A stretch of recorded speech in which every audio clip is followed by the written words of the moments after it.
Menurut gue, kali ini kelakuan anggota polisi yang bawa mobil rantis ini udah kelewatan banget.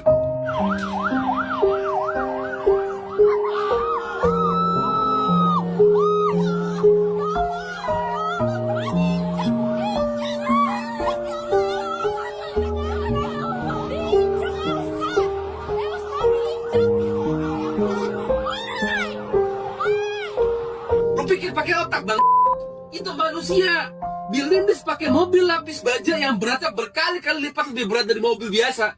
Udah dilindas pakai ban depan, malah ditambahin dilindas pakai ban belakangnya juga. Bang, lo, apakah supirnya nggak nyadar kalau mobil yang dia bawa tuh mobil lapis baja? Bang, lo pada, itu manusia, bukan barang yang bisa seenaknya lu lindas. Gue turut berduka cita untuk keluarga ojol itu, dan gue mendesak kepolisian harus ngeberesin masalah ini.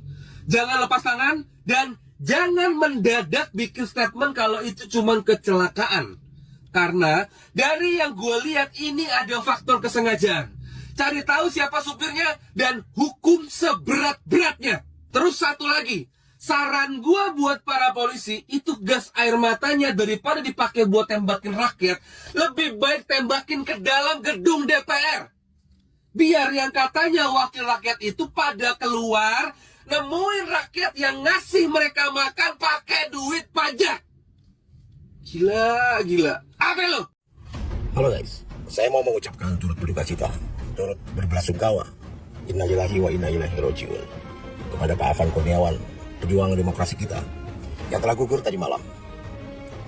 Gugur karena dilindas oleh kendaraan rantis dari Brimob. Nah, kenapa saya katakan dilindas? Buat kalian yang enggak atau belum melihat videonya, ada di story saya. Kendaraan rantis ini melaju kencang, lalu ada motor Pak Afan ini di tengah jalan, mungkin motornya mogok atau bagaimana. Nggak mungkin nggak terlihat karena ada di tengah jalan dan jalannya terang dan hanya dia seorang diri di sana. Tapi yang terjadi, kendaraan ini tetap melaju kencang dan menabrak. Dan yang lebih tragis lagi, setelah menabrak, kendaraan ini sama sekali nggak berhenti, bahkan mundur sedikit pun untuk memberi ruang pada korban. Ini enggak. Tapi hanya berhenti sebentar, lalu melarikan diri. Ya, entahlah ya, karena ini asumsi. Kita nggak ngerti apa yang sebenarnya terjadi, tapi kalau melihat dari kejadiannya seperti ini. Lalu, apa tujuan dari semua ini? Apakah ini kesengajaan untuk mengalihkan perhatian massa? Karena dari pagi, massa, kita semua ini kan berusaha bersuara, berbicara dengan anggota DPR, wakil rakyat yang katanya wakil rakyat ini. Tapi nyatanya, anggota DPR semua sibuk di rumahnya, nonton TV, main media sosial, update Instagram, dan sebagainya. Dan yang terjadi adalah usaha untuk mengalihkan kemarahan rakyat dari DPR ke aparat. Seperti biasa, aparat dibenturkan dengan rakyat, dan rakyat nggak bisa berbuat apa-apa. Yang lebih menyakitkan adalah respon dari istana, yang mengatakan meminta maaf, lalu meminta polisi untuk lebih berhati-hati. Berhati-hati. Ini kan seperti kalau kita bayangkan begini, polisi datang ke istana, lalu bilang, maaf, kami melindas rakyat. Lalu responnya adalah, yaudah, dan kalian lebih hati-hati. Cukup begini. Lalu bagaimana dengan kasus yang lainnya? Kanjuruhan, kasus Gama, kasus Darso, kasus pelajar dan mahasiswa yang dikriminalisasi, kasus masyarakat adat yang ditembaki, kasus perempuan yang diperkosa oleh aparatnya sendiri, dan masih banyak lagi. Apakah semua cukup dengan minta maaf begini? Ternyata sudah sebegitu rusaknya negara kita ini. Salam. Kalian sudah lihat postingannya suara.com nggak? Bapak Gojek mondar-mandir berharap dapat orderan di saat orang-orang rame demo. Dia hanya mencari rezeki, anak istrinya menunggu di rumah, dan belum tentu mendapat rezeki yang lebih. Dia hanya berharap mendapatkan rezeki.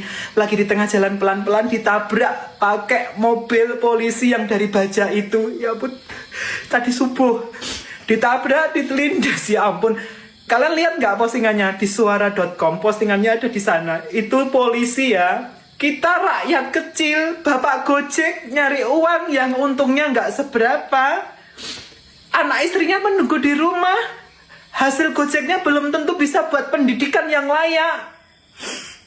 Tapi dia tetap bayar pajak. Setiap income-nya, setiap pendapatannya selalu bayar pajak.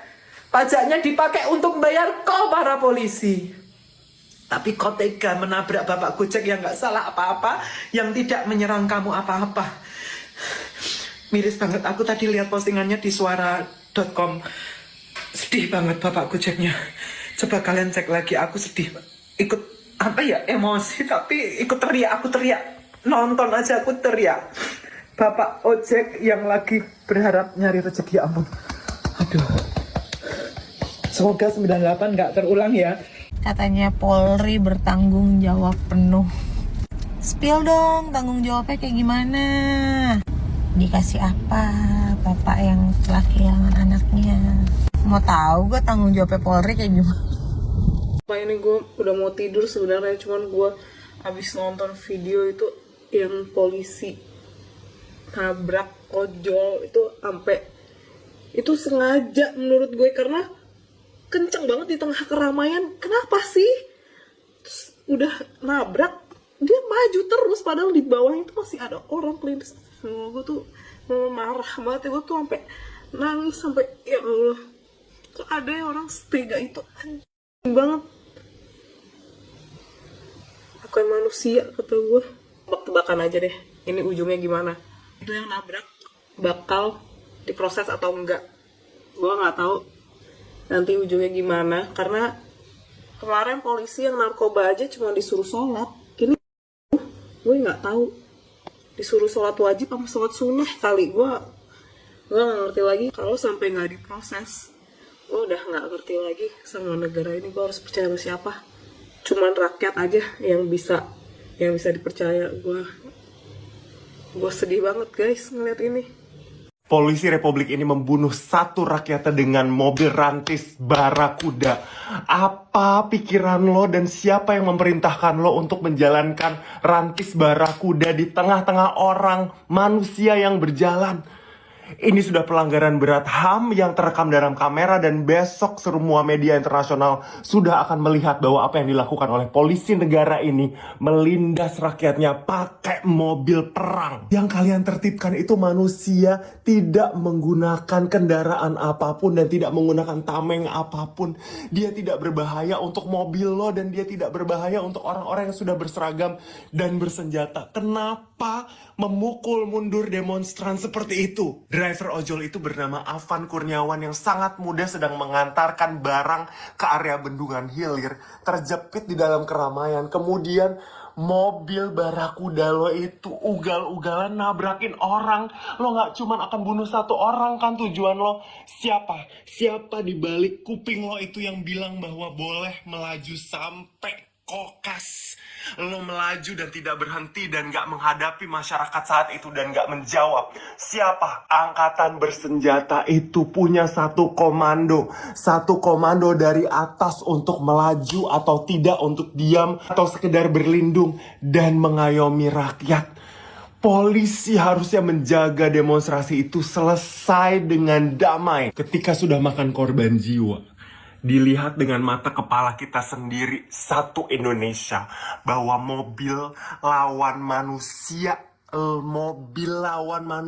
bukan tank lawan tank. Kapolri hanya minta maaf atas kesalahan yang terjadi. Siapa yang memberi komando? Mobil itu bisa kebut-kebutan dan ugal-ugalan melawan manusia.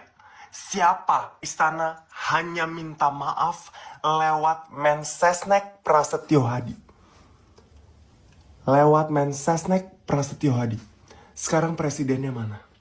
Rakyatnya udah dilindas hidup-hidup sama salah satu yang lo pegang kuat-kuat, Polri.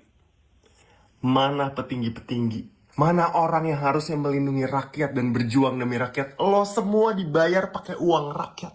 Rantis barakuda dibayar oleh rakyat. Semua yang lo pakai itu dibayar oleh rakyat. Orang-orang yang berjuang di atas ojol untuk sekedar mendapatkan uang untuk membayar pajak lo. Dan ini yang lo lakukan. Lo tunggu ya. Lo tunggu gimana rasanya rakyat akan bersuara dan rakyat akan bersatu. Solidaritas rakyat gak akan pernah kalah. Rakyat bersatu ketika lo semua sama-sama nangis sama gue. Gue gak pernah ngepost jam segini dan gue gak pernah immediately langsung merinding, badan gue dingin lagi. Ini terasa seperti tahun 98. Kenapa harus ada korban jiwa? Kenapa harus ada korban jiwa? Dan ini dilihat sama dunia internasional. Belum genap 1 tahun pemerintahan lo, Indonesia sudah kayak gini. Dan lo biarkan aja. Siapa yang ikutan sama gue? Resistance dan tetap lawan. Kalau lo semua masih tetap bungkam dan lo masih tetap menutup mata bahwa Indonesia baik-baik saja, lo gila. Ada rakyat Indonesia yang dilindas sama aparat negaranya sendiri anjir. Pakai mobil Brimob dengan kecepatan penuh sampai meninggal. Dari videonya juga udah jelas nih mobil Brimob dari jauh juga udah kelihatan. Nih korban itu lagi susah untuk minggir gitu, lagi nunduk tapi lu hantem aja. Korbannya lahir tahun 2004, masih 21 tahun, masih muda. Perjalanan hidupnya masih panjang, tapi tewas dibunuh sama polisi. Sumpah ini berita yang paling menyakitkan gitu. Sedih banget, pilu. Negara termasuk aparat yang seharusnya menjaga keselamatan kita, menjaga hak asasi kita, tapi malah merampas nyawa kita. Anjing lah, kita bayar pajak buat ngegaji orang-orang yang pada akhirnya ngebunuh kita semua anjing. What the fuck? Sumpah, sampai akhir hidup gua kayaknya akan terus benci polisi. Kalau semua orang suka polisi dan cuman ada satu pembenci, itu nama gua. Kedepannya ini udah pasti putusin ekor. Udah ketebak, belajar dari kasus Kanjuruan, Gama, Afif. Hukumannya untuk 1 orang, 2 orang. Padahal masalah yang ada di kepolisian itu ya masalah sistemik. Memang udah harusnya direformasi. Karena kejadian seperti ini ya terus berulang. Innalillahi wa inna ilaihi rajiun. Gue turut berduka, gue masih gak nyangka. Tadi pukul 20 waktu Indonesia Barat sempat lihat videonya di media sosial. Ada satu yang terbaring di rumah sakit. Dan sekarang pukul 23 ada korban jiwa.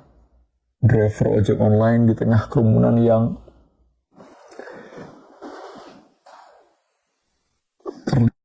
kendaraan taktis. Ini fatal banget, Pak. Alat negara yang harusnya menjaga, melindungi setiap keselamatan jiwa seluruh peserta aksi, tapi betul-betul melakukan tindakan yang tidak terukur. Bayangin di tengah kerumunan, dia nerabas dengan kecepatan. Bisa kita lihat video yang beredar, sampai ada korban jiwa. Gue sangat berharap segera direspon, ditanggapi, diinvestigasi sesegera mungkin, Pak. Harus ada orang yang bertanggung jawab. Jangan sampai eskalasinya meningkat.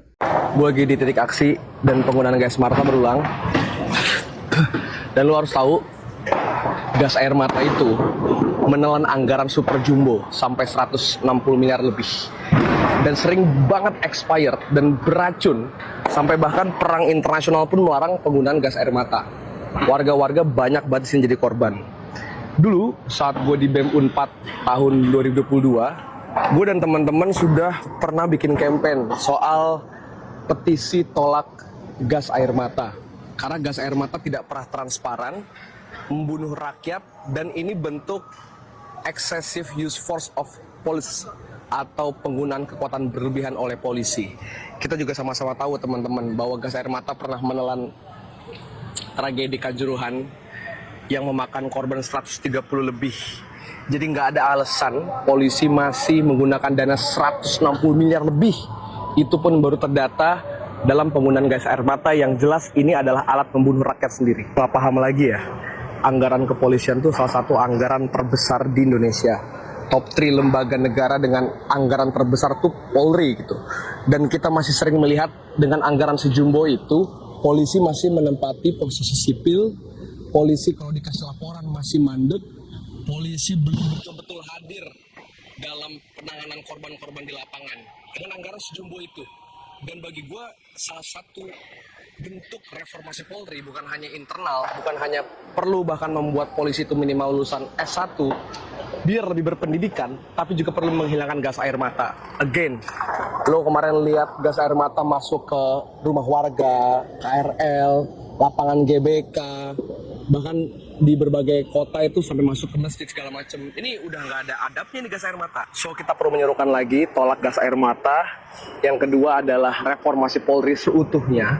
Dan yang ketiga adalah bebaskan tahanan masa aksi di Jakarta yang jumlahnya 400 lebih itu, bahkan setengahnya di bawah umur, dan anggota DPR malah sepakat. Konyol, ini konyol banget. Gak heran kalau Indonesia dibilang Indonesia gelap, konyol. Kalau sampai gara-gara kejadian ini ya Kapolrinya nggak juga diganti, gua beranggapan Pak Prabowo itu bukan seorang presiden, karena masih takut sama orang-orangnya Jokowi ya. Gak ada prestasinya Polri kita ini selama 1 tahun kepemimpinan Pak Prabowo. Polri ini ya, menurut gua ya, selama di bawah pimpinan Pak Listio Sigit itu ya, Polri itu malah jelek namanya, malah dibenci sama masyarakat. Nggak ada tuh namanya dicintai sama masyarakat Indonesia, nggak ada. Yang ada malah ya, malah dibenci, nggak ada sama sekali. Jadi Pak Prabowo kalau mau citra polisi itu balik ya, ganti Kapolrinya, copot. Demo ke gedung DPR, mereka malah WFH. Ganti tempat demonya ke rumah anggota DPR masing-masing. Gara-gara mereka, kita tidur jadi nggak nyenyak. Kenapa mereka harus tidur nyenyak? Gak boleh. 1 orang lagi meninggal Gojek, kata gua. Lu kan naik mobil tank ya? Jangan pelan-pelan, takut diapain sih? Ngebut-ngebut. Pelan-pelan, santai gitu. Lu kan tahu warga lagi pada banyak banget, lagi demo. Ya kan, lu ngamanin kan, gue tahu tugas lu ngamanin gitu. Tapi kan jalan bisa pelan-pelan. Ngapain ngebut? Balapan sama siapa? Ada orang di situ. Lindos aja kata gue. Dikata tanggulan kali. Terus sekarang gimana tuh? Kalau udah kayak gitu gue tanya. Gimana? Gimana caranya kalau udah kayak gitu? Yang jelek siapa? Polisi lagi. Ini apaan lagi nih? Anjing. Gimana tuh kalau udah kayak gitu? Gue gak ngerti dah, gue sama Indonesia udah ngeri banget. Ada naik mobil tank bang, naik mobil tank, mau dilemparin bom molotov juga kata gue juga kagak bakal meledak itu tank. Santai ya, santai. Afan Kurniawan baru aja meninggal dilindas mobil Brimob. Umurnya baru 21 tahun. Di saat teman seusianya mungkin masih sibuk kuliah, nyiapin skripsi. Tapi Afan harus udah jadi tulang punggung untuk 7 anggota keluarganya. Kepada polisi yang terhormat, boleh gak sih Pak, kalau ngawal demo gak perlu sampai ngebunuh warga sipil? Apakah itu permintaan yang terlalu besar? Semua pejabat kalau ditanya pasti jawabnya menyampaikan pendapat adalah hak yang dijamin. Tapi apakah haknya aja yang dijamin? Nyawanya enggak. Seorang pemuda tertelungkup, ditabrak, tertekuk, remuk, dan terus dilindas sama kendaraan polisi. Apa ini kalau bukan disebut kekejaman?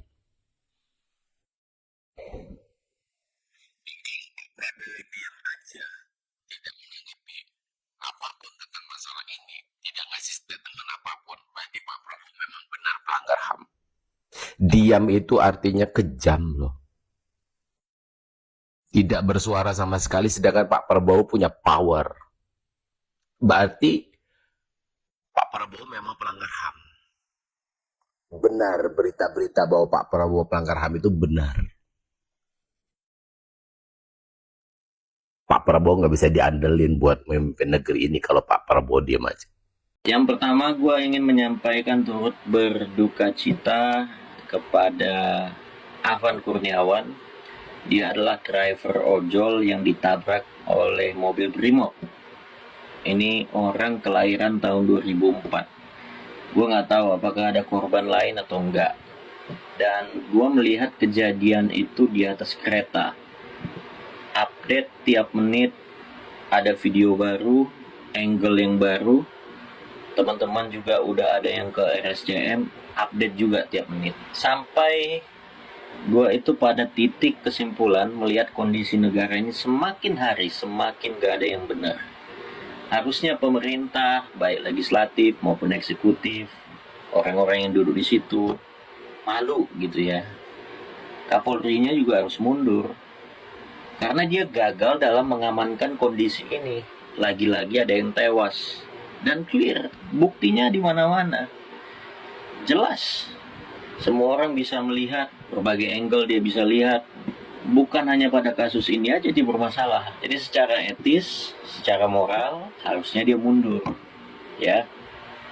Dan yang gue khawatirkan, gelombangnya makin besar. Apalagi yang respon isunya seperti Syahroni, Kuya-Kuya, Eko Patrio. Hancur kita, Pak. Artinya apa? Kita harus melawan. Kita ingin masyarakat kita mendapatkan sesuatu yang layak. Dan gua nggak ingin ini sia-sia. Tewasnya warga kita harus menjadi arti dalam bangsa ini. Maka gue sampaikan lawan. Saya menyampaikan rasa duka yang mendalam atas korban yang terjadi dalam aksi massa demonstrasi pada hari ini. Sungguh tak pantas manusia manapun menjadi korban dengan cara seperti itu atau cara apapun pada saat melaksanakan hak konstitusionalnya. Saya tidak tahu mau bilang apa. Tolong Pak Polisi, demonstrasi itu adalah hak konstitusional, dijaga. Jika ada yang melanggar hukum, silakan diproses. Tetapi menabrak dengan cara seperti itu menggila, saya kira itu di luar nalar. Saya tidak tahu apakah yang menggilas itu ada unsur kesengajaan atau betul-betul di luar kontrol tapi tidak bisa dimaafkan. Karena memang seharusnya sudah dilatih oleh negara untuk tidak melakukan hal-hal seperti itu. Saya berharap Bapak Kapolri, Bapak Kapolda, Bapak Kapolres Jakarta Pusat segera memberikan penjelasan, segera melakukan langkah-langkah, dan nanti juga harus menunjukkan rasa tanggung jawab. Ya, memang tugas polisi berat, tetapi itu bukan pembenaran untuk kejadian yang brutal seperti itu. Ungkapan duka dari kami. Keterlaluan.